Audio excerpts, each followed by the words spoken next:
Brody. David, who won it? I don't think there's any question, but what do you think? Well, I think it was a knockout for Mike Pence. I don't think there's any question about it. It was a TKO. I believe Tim Kaine needed the smelling salts afterwards, even, Pat. I mean, it was pretty nasty.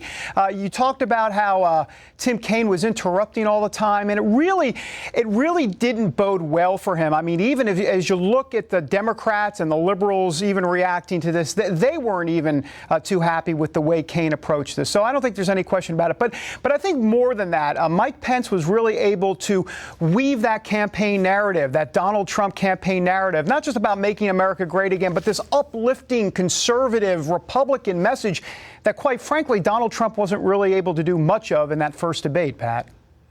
Well, what do you think down the road? Have you been out on the campaign trail? I mean, are there hidden voters that are going to go for Trump that are not declaring themselves yet?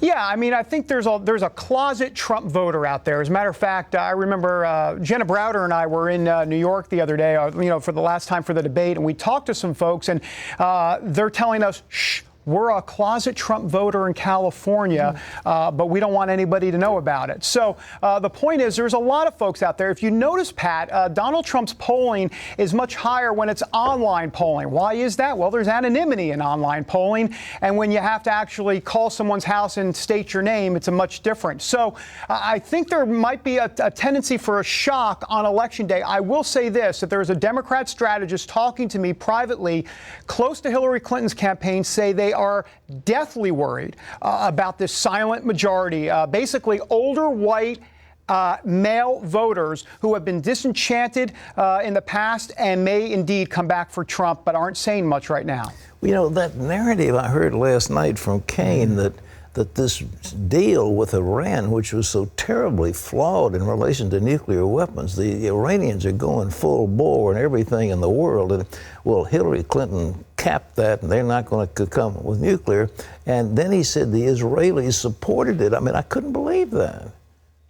Well, there were a lot of falsehoods last night, and that was one of them. I mean, Tim Kaine actually said that Hillary Clinton stopped Iran's nuclear weapon program. And afterwards, Brian Fallon, who is one of Hillary Clinton's spokesmen, echoed that as well, said, indeed, Hillary Clinton has stopped the nuclear weapons program. And I remember, I believe it was Megyn Kelly on Fox News saying, well, hold on, she didn't stop the program at all.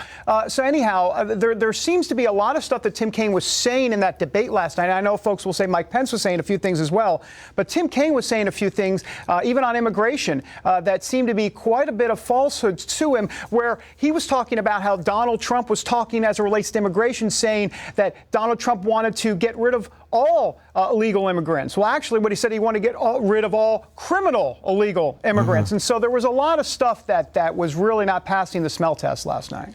Well, how does it look going in? I mean, we're so close to the general election now. I mean, how are you reading the overall? We see some of those polls. I don't know who to believe. What do you think?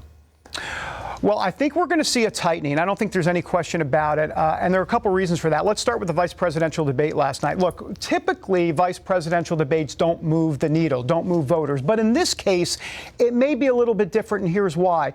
Donald Trump obviously needed some help as it relates to being seen more as that conservative Republican guy. And also on the temperament issue, Mike Pence really did him a good service last night. And there are a lot of voters, and I'll just tell you right now, I was taking an Uber this morning, and here's my Uber driver this morning. He looks at me and he says, man, that Mike Pence, I'll tell you what, Donald Trump made a good first decision by picking Mike Pence. And I'll tell you what, I'm thinking about voting for Trump, is what he said, because Mike Pence showed that he was calm, cool, and collected. And I think it's interesting. I think you'll get a lot of fence-sitting voters out there that will see Mike Pence's performance and go, you know what?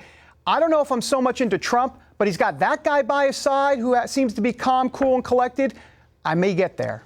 Well, David, we'll see what happens. But, man, it's coming down very close to the wire, and we'll be keeping you in Trump. And David has got his finger on the pulse, and we'll be seeing more of him as the days go on.